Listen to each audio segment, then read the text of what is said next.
आज का हमारा जो टॉपिक है वो है रेनिन एंजियोटेंसिन एल्डोस्टेरोन सिस्टम। यह एक ऐसा सिस्टम है बॉडी का, एक ऐसा मैकेनिज्म है बॉडी का जिसकी वजह से ब्लड प्रेशर मेंटेन होता है। आज हम यही पढ़ेंगे कि ब्लड प्रेशर इस सिस्टम की वजह से कैसे मेंटेन रहता है। फॉर एग्जांपल, अगर किसी पेशेंट में ब्लीड होता है, पेशेंट ब्लीड्स, इसकी वजह से क्या होगा, पेशेंट में जो नेट वॉल्यूम है ब्लड का वो डिक्रीज हो जाएगा। हमारा जो सर्कुलेटरी सिस्टम है वो क्लोज सर्कुलेटरी सिस्टम होता है। मानो ये एक क्लोज सर्कुलेटरी सिस्टम है, इसमें ब्लड फ्लो करता है। अगर किसी वजह से ब्लीडिंग होती है पेशेंट में, इसका जो नेट वॉल्यूम है वो डिक्रीज हो जाएगा। फॉर एग्जांपल, अगर किसी पेशेंट में 5.5 लीटर्स ब्लड है, बाय समहाउ एक्सीडेंट की वजह से 5 लीटर्स ही रह गए, इसका जो नेट वॉल्यूम है वो डाउन होता है, जिसकी वजह से ब्लड प्रेशर जो है वो भी डाउन हो जाएगा। अब ये ब्लड जो इसमें सर्कुलेटरी सिस्टम में फ्लो करता था, ये सारे ऑर्गन्स की ओर मूव करता है, हर एक ऑर्गन में पहुंचता है, हर एक ऑर्गन में ब्लड पहुंचता है।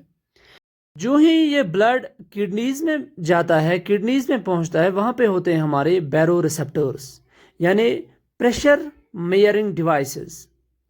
हर एक किडनी में 1 मिलियन अप्रॉक्सीमेटली नेफ्रॉन्स होते हैं। 1 मिलियन नेफ्रॉन्स, दैट मीन्स हर एक किडनी में अप्रॉक्सीमेटली 1 मिलियन बैरो रिसेप्टर्स होते हैं।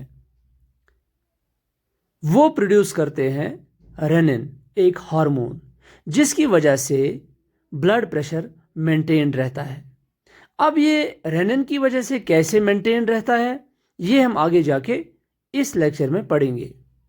फॉर एग्जाम्पल, ये हम एक नेफ्रॉन की रेफरी डायग्राम बनाएंगे। ये है बोमेंस कैप्सूल, ये है एफेरेंट आर्टरी और यह है इफेरेंट आर्टरी। एफेरेंट आर्टरी जहां से ब्लड आता है और ये इफेरेंट आर्टरी जहां से ब्लड वापस निकलता है। बीच में है हमारा ग्लोमेरुलस, जहां पे फिल्ट्रेशन होती है। यहां से ब्लड आता है, फिर ग्लोमेरुलर में फिल्ट्रेशन होती है। यहां पे लेकिन क्या होता है, एक सेल का एक टाइप होता है जिनको हम बोलते हैं पॉल्केसन सेल्स। ये सेल्स जो है ये होती है हमारी बैरो रिसेप्टर्स, मतलब जिनसे प्रेशर नापा जाता है किडनीज में। ये हर एक नेफ्रॉन में मौजूद होती है। बैरो रिसेप्टर्स मतलब जिनसे प्रेशर नापा जाता है, ब्लड प्रेशर। दैट मीन्स कुदरत ने एक ऐसा सिस्टम रखा है कि हर एक नेफ्रॉन में एक प्रेशर माइरिंग डिवाइस रखी है। इन सेल्स को हम बोलते हैं पॉल्केसेंस। जो ही प्रेशर कम होता है, ये रिलीज करती है रेनिन। ये पहला मैकेनिज्म है। दूसरा मैकेनिज्म, इसी किडनी में क्या होता है, जो ही ब्लड प्रेशर डाउन होता है, ब्लड प्रेशर डाउन होने की वजह से ब्लड फ्लो भी डाउन होगा। यहां पे जो ब्लड फ्लो करता था उसमें कमी होगी। जो ही ब्लड फ्लो में कमी होगी, यहां पे जो सोडियम मॉलिक्यूल्स जो थे ब्लड में, ये आहिस्ता आहिस्ता से इस ग्लोमेरुलर फिल्ट्रेशन में चलेंगे।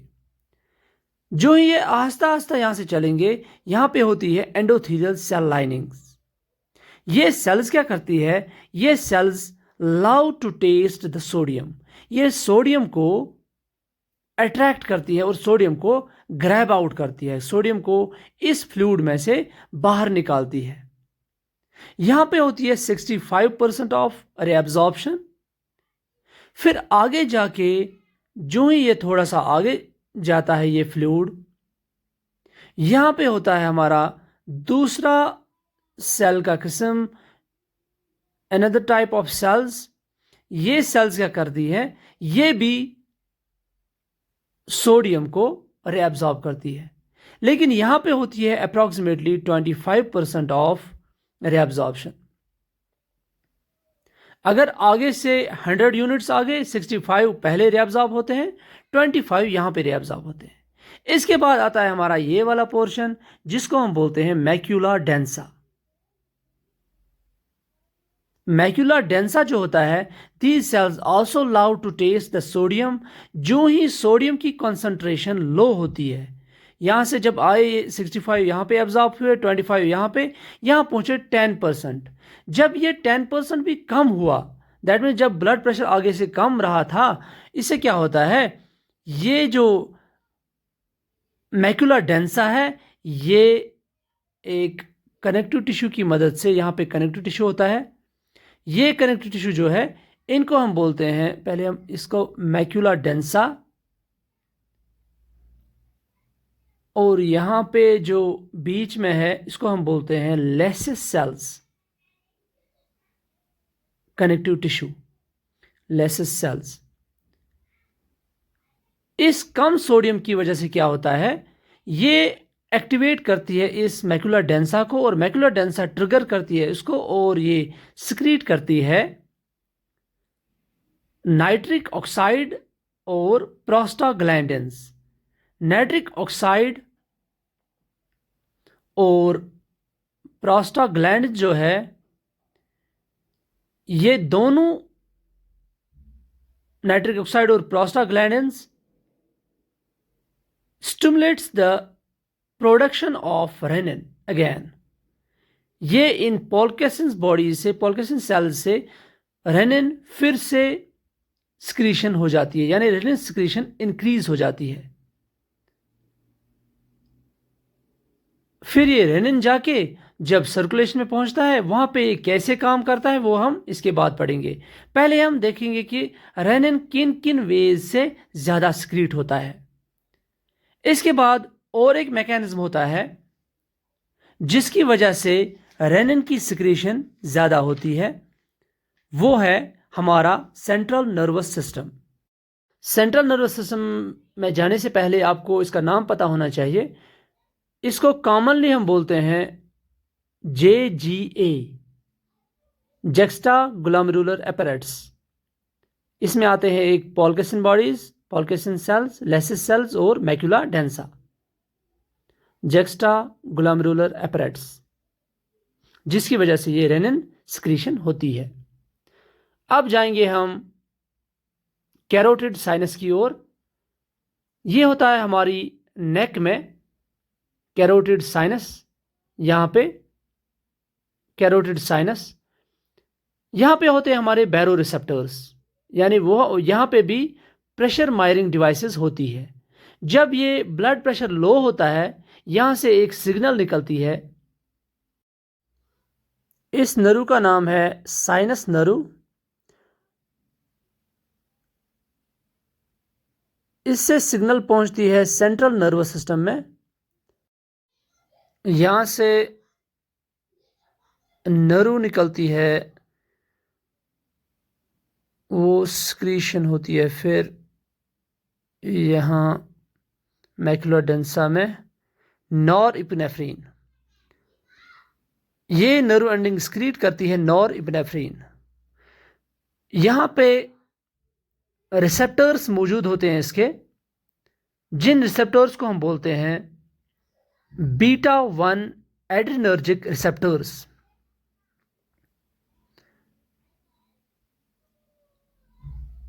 These cells when get the epinephrine they produce more renin।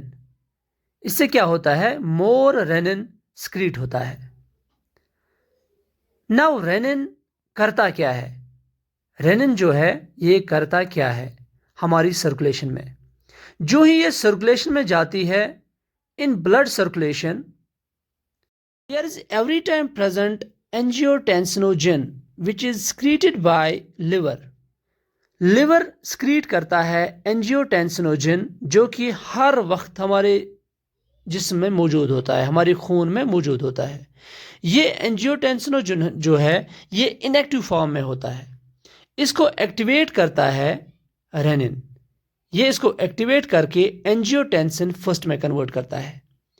Angiotensin first जो है ये कन्वर्ट होता है एंजियोटेंसिन सेकंड में, by the help of angiotensin converting enzyme. ये जो एंजियोटेंसिन कन्वर्टिंग एंजाइम है ये प्रेजेंट होता है लंग्स में। लंग्स के ऑन द एंडोथीलियल सेल्स, मतलब एंडोथीलियल सेल्स के ऊपर ये प्रेजेंट होता है। ये जो एंजियोटेंसिन फर्स्ट होता है ये होता है डेकापेप्टाइड यानी 10 मॉलिक्यूल्स वाला पेप्टाइड, और एंजियोटेंसिन सेकंड फिर होता है 8 मॉलिक्यूल्स वाला पेप्टाइड यानी ऑक्टापेप्टाइड। अब जो ये एंजियोटेंसिन कन्वर्टिंग एंजाइम है ये इसके बरक्स और एक काम करता है जो कि ब्रैडिकाइनिन है उसको डीएक्टिवेट करता है। ब्रैडिकाइनिन एक वेजोडायलेटर होता है, इसको ये डीएक्टिवेट करता है यानी वेजोडाइलेशन जो है उसको बंद कराता है। वेजोडाइलेशन फिर नहीं होती है, वेसल्स फिर डायलेट नहीं होती। अब ये जो एंजियोटेंसिन सेकंड है ये एक्ट करता है वेन्यूल्स पे और आर्ट्रियोल्स पे। वेन्यूल्स पे और आर्ट्रियोल्स पे इसके लिए रिसेप्टर्स होते हैं जो इसकी वजह से कॉन्ट्रैक्ट होते हैं, जो एंजियोटेंसिन सेकंड की वजह से कॉन्ट्रैक्शन में आते हैं। कॉन्ट्रैक्शन में आके ये जो वेन्स का वॉल्यूम है वो डाउन होता है और ब्लड प्रेशर अप होता है। अब एंजियोटेंसिन सेकंड का जो सेकंड फेज है वो जाता है एड्रिनल ग्लैंड की ओर। एड्रिनल ग्लैंड में एक पोर्शन होता है जिसको हम बोलते हैं जूना ग्लोमेरुलोसा। ये वाली साइड जो हम दिखा रहे हैं यहाँ पे इसको बोलते हैं जूना ग्लोमेरुलोसा।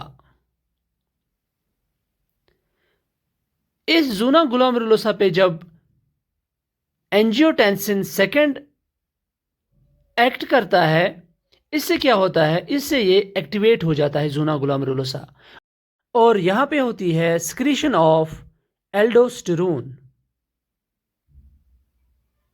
एल्डोस्टेरोन, ये एल्डोस्टेरोन का फंक्शन क्या है? ये एल्डोस्टेरोन एक्ट करता है on the last part of the distal convoluted tubules जिनको हम बोलते हैं पी सेल्स यानी प्रिंसिपल सेल्स। ये पी सेल्स जो है ये होती है डिस्टल कन्वोल्यूटेड ट्यूब्यूल जो होता है नेफ्रॉन में, इसके लास्ट पोर्शन में। इस सेल को हम थोड़ा सा बड़ा बनाएंगे ताकि समझ आए।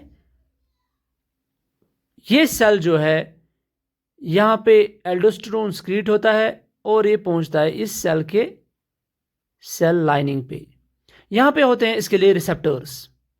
ये रिसेप्टर्स जो ही एल्डोस्टेरोन के साथ टच करते हैं और ये एक्टिवेट हो जाते हैं और प्रोटीन सिग्नल भेजते हैं न्यूक्लियस की ओर। इसके लिए होते हैं न्यूक्लियस में 3 टाइप्स ऑफ जीन्स। पहला जीन क्या करता है, इंक्रीज करता है सोडियम पोटेशियम एटीपीएज। इससे क्या होता है, जो सेल्स के अंदर सोडियम होता है वो अंदर जाता है ब्लड सर्कुलेशन में और वहां से पोटेशियम अंदर आता है इस सेल में। अब सेकंड जीन क्या करता है, सेकंड जीन काम करता है ये चैनल्स क्रिएट करता है इंटरनल ल्यूमिन की साइड से। ल्यूमिन के साइड से जो चैनल्स बनती है वहां से सोडियम इस फ्लूइड से अंदर जाता है और वहां से पोटेशियम बाहर निकल आता है। Sodium love to taste the water and take the water with it.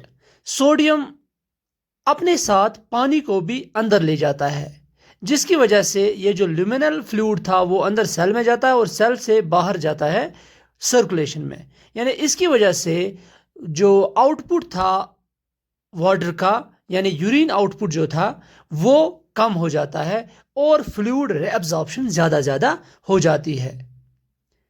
जो हमारा वेस्ट वाटर जाता था वेस्टेज की ओर, वो वाटर लेस क्वांटिटी में बाहर जाता है यानी यूरिन आउटपुट लेस हो जाता है, इससे वाटर वेस्ट नहीं होता।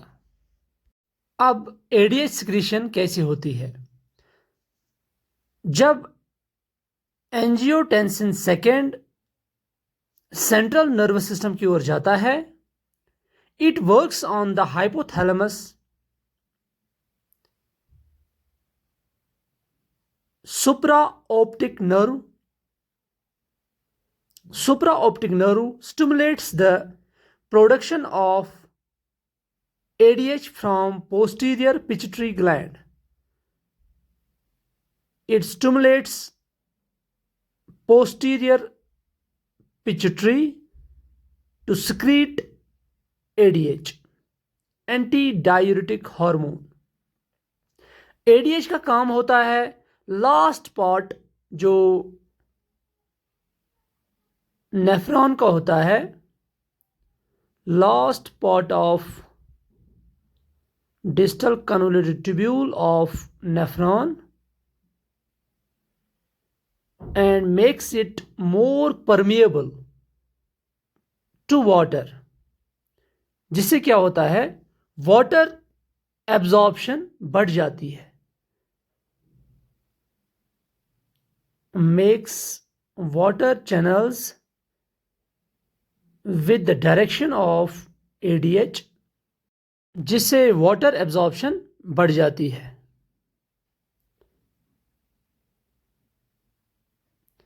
अब एंजियोटेंसिन एक्ट करता है ऑन हाइपोथैलेमस थर्स्ट सेंटर, जिससे प्यास ज़्यादा लगती है। फिर पेशेंट को प्यास ज़्यादा लगती है, पेशेंट वाटर की ज़्यादा डिमांड करता है, पानी की ज़्यादा डिमांड करता है, जिससे पानी पी के वो एब्जॉर्प्शन होके वाटर लेवल बढ़ती है और BP पेशेंट का अप होता है। ये था सारा रेनिन एंजियो